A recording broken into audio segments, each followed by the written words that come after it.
আমার নবম শ্রেণীর ভাই বোনেরা, আজ আমি তোমাদের সাথে আলোচনা করব জিওট কাকে বলে। আগের ভিডিওগুলিতে আলোচনা করেছিলাম পৃথিবীর অভিগত গোলাকৃতির প্রমাণ, পৃথিবীর সমতল আকৃতির প্রমাণ। আজ আমি আলোচনা করব জিওট। দেখো, জিওট এই ধারণাটা জানার আগে আমরা কিছু জেনে নিই পৃথিবীর আকার বা আকৃতি কেমন সে নিয়ে। প্রাচীন যুগ থেকে আধুনিক বর্তমান যুগ পর্যন্ত বিভিন্ন ভৌগোলিক তাদের বিভিন্ন মতামত জানিয়েছেন। তাদের মধ্যে সর্ব আধুনিকতম মতবাদ হলো জিওট ধারণাটি, যে ধারণায় বলা হয় পৃথিবীর আকৃতি পৃথিবীর তার নিজের মতো, অর্থাৎ পৃথিবীকে আমরা ভূপৃষ্ঠস্থ অন্য কোনো বস্তুর সঙ্গে তুলনা করতে পারি না। কারণ কি আমরা এখানে দেখে নিই। দেখো, আরেকটা কথা, জিওট এটা পরীক্ষায় তোমাদের হয় 2 মার্কসে আসবে এবং বা 3 মার্কসে টিকা হিসাবেও আসতে পারে। 2 মার্কসে এলে আমরা কিভাবে লিখবো, দেখো 2 মার্কসে এলে লিখবে জিওট কথাটা গ্রিক শব্দ, এটা অবশ্যই দিতে হবে। এইভাবে সাজিয়ে তোমরা লিখবে যে জিওট শব্দটি একটি গ্রিক শব্দ, দুটো শব্দের সমন্বয়ে গঠিত।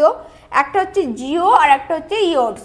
জিও কথার অর্থ পৃথিবী এবং ইওটস কথার অর্থ দর্শন, অর্থাৎ পৃথিবীকে দেখতে আমরা পৃথিবীর তার নিজের মতো, এই ধারণাটিকেই জিওট বলা হয়। এবং এই ধারণাটি এবার জিওট শব্দটি প্রথম ব্যবহার করেন জোহান বেনেডিক্ট লিস্টিং। কারণ পৃথিবীর কোথাও উঁচু পর্বত শৃঙ্গ মাউন্ট এভারেস্টের মতো, আবার কোথাও প্রশান্ত মহাসাগরের মারিয়ানা খাতের মতো গভীর। এর কারণে কি পৃথিবীর ভূপৃষ্ঠ কোনোদিনই সমতল বা একই রকম সমানভাবে কোনোদিনই সম্ভব নয়, সেটি অতিরিক্ত তরঙ্গায়িত এবং অতি বন্ধুর। তাই এই কনসেপ্টকে আমরা জিওট বলি। তো 2 মার্কসের এলে এটুকু লিখলেই যথেষ্ট, ছবি দেওয়ার কোনো প্রয়োজনই নেই। কিন্তু যদি 3 মার্কসের আসে তখন তোমাকে একটু ব্যাখ্যা করতে হবে। 3 মার্কসে এলে এই বেসিক ইনফরমেশনগুলো তো দিতেই হবে, যেগুলো তোমরা 2 মার্কসে দিচ্ছিলে তার সাথে তোমাকে এই দুটো পয়েন্ট দিতে হবে কি জিওট বলার কারণ। দেখো, প্রথম পয়েন্ট বন্ধুরতা, যেটা আমি বলছিলাম। এখানে দেখো আমি ছবিটা এঁকেছি, যদি পৃথিবীর পৃষ্ঠ ধরো, এটা আমাদের পৃথিবী পৃষ্ঠ, এখানে দেখো কোথাও গড় সমুদ্রপৃষ্ঠ থেকে পৃথিবীর যে সীমা ভূত্বক সেটি অনেক গভীর, আবার এটা শিয়াল ভূত্বক অর্থাৎ মহাদেশীয় ভূত্বক সেটি অনেক উঁচু। তাহলে কখনো, কারণ সমুদ্র তলদেশেও কিন্তু আমাদের পৃথিবীতে পাহাড় পর্বত মালভূমি সমভূমি আছে সমুদ্রের তলায়। আমরা ভূপৃষ্ঠের ওপর পাহাড় পর্বত মালভূমি সমভূমিগুলো যেমন দেখতে পাই, সমুদ্রের নিচেও আছে। তাহলে ফলস্বরূপ কি হবে, দেখো কোথাও একদম সমুদ্রের তলদেশ অতি গভীর, মারিয়ানা খাত যেটার গভীরতা সমুদ্র তলদেশে 11,033 মিটার। আবার মহাদেশীয় ভূত্বকে তার উপর যে আমাদের মাউন্ট এভারেস্ট বিরাজ করছে, যেটি সর্বোচ্চ শৃঙ্গ পৃথিবীর, তার উচ্চতা 8,850 মিটার।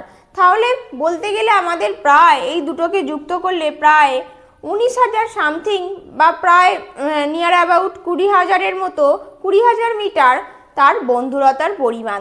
তাহলে আমরা কিভাবে পৃথিবীর পৃষ্ঠদেশকে অন্য কিছুর সঙ্গে তুলনা করতে পারি, সেটা কোনোদিনই সম্ভব নয়। এই কারণেই বলা হয় পৃথিবীর আকৃতি তার নিজের মতো, আর এই কনসেপ্টটিকেই আমরা জিওট বলি। এবং পরবর্তী পয়েন্ট দেখো, উপগ্রহ চিত্র।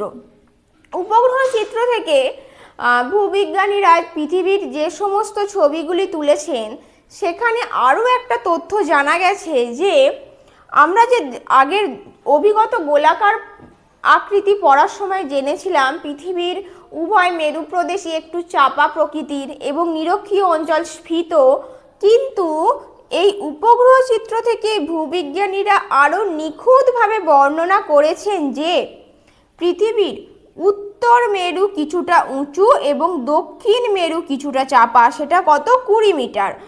20 মিটার, এই যে উত্তর মেরু 20 মিটার উঁচু। দেখো, পৃথিবী যদি গোলাকার হতো, এই যে এইরকম বৃত্তটা এঁকে বোঝাচ্ছি, কিন্তু না, পৃথিবীর উত্তর মেরু 20 মিটার উঁচু, দক্ষিণ মেরু কিছুটা চাপা। তাহলে এখানেও আমরা পৃথিবীর একটা অনিয়মিত ভূপৃষ্ঠের পরিচয় বা ধারণা পাচ্ছি। তাহলে এই দুটো ধারণা বা এই দুটো পয়েন্ট থেকেই আমরা বুঝতে পারছি যে পৃথিবীর আকৃতি পৃথিবীর মতো। তাই আধুনিক বিজ্ঞানীরা পৃথিবীকে অন্য কোনো বস্তুর সাথে তুলনা করতে তারা রাজি নয়। আর এই ধারণাটি হলো জিওড। তো আশা করছি তোমরা জিওড কনসেপ্টটি বুঝতে পেরেছো। যদি আমার ভিডিওটি ভালো লাগে লাইক করো, কমেন্ট করো এবং বন্ধুদের সাথে অবশ্যই শেয়ার করে দিও।